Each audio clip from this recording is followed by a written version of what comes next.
Eder. Mac Pallister. Alessandro Venier aveva 35 anni. Era cresciuto a Gemona del Friuli in una famiglia composta dalla madre, un'infermiera stimata con funzioni di coordinamento nell'ospedale locale, e senza padre, poiché il genitore lo avrebbe abbandonato in giovane età. Alessandro aveva ricordi del padre solo da adulto e portava il cognome della madre. Aveva vissuto periodi di lavoro all'estero e sognava di trasferirsi col partner in Colombia, la terra d'origine della sua compagna, Marilyn Castro Monsalvo, colombiana trentenne con cui conviveva nella borgata di Taboga.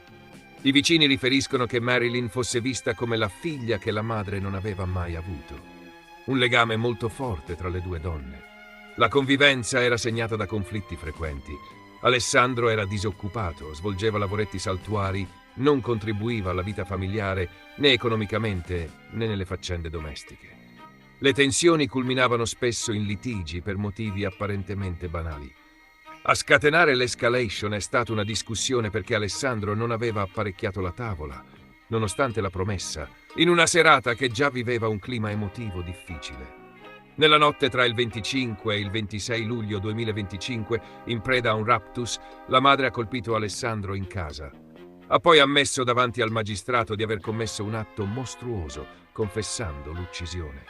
La compagna ha confermato una versione simile, sebbene con dettagli meno definiti.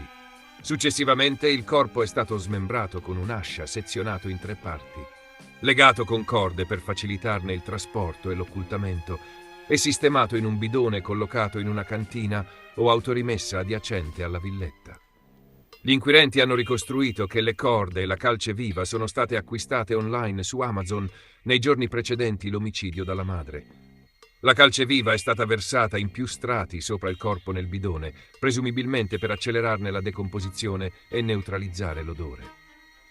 L'abitazione non presentava tracce evidenti di sangue o disordine.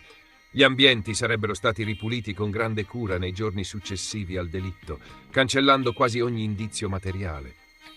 Per diversi giorni, madre e compagna hanno continuato la loro routine. Lorena ha lavorato regolarmente in ospedale fino a mercoledì sera successivo al delitto, senza destare sospetto. Solo dopo alcuni giorni, le due hanno contattato i carabinieri, indicando il bidone nella cantina.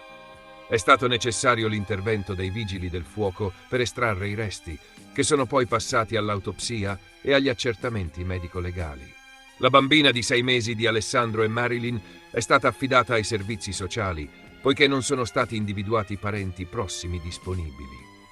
La comunità di Gemona è sotto shock, una madre considerata modello di professionalità, una famiglia apparentemente tranquilla e una tragedia così efferata hanno sconvolto il piccolo centro friulano. L'inchiesta è in corso.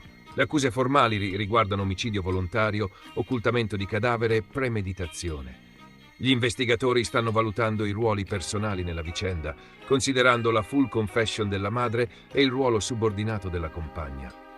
Sono in corso verifiche su movimenti digitali, telecamere di sorveglianza, testimonianze dei vicini e soprattutto sui farmaci che potrebbero essere stati somministrati a Alessandro per renderlo inoffensivo. In attesa dei risultati tossicologici e dell'autopsia, resta il peso dell'elemento che incrimina di più. La lucidità nel procurarsi i materiali, corde e calce viva, la fase organizzativa successiva al delitto e la distribuzione del corpo in 3 parti. Non un gesto d'impulso, ma una sequenza studiata. La storia resta una ferita aperta per Gemona e il suo esito giudiziario sarà osservato con attenzione. Ehi, non dimenticare di iscriverti a questo canale.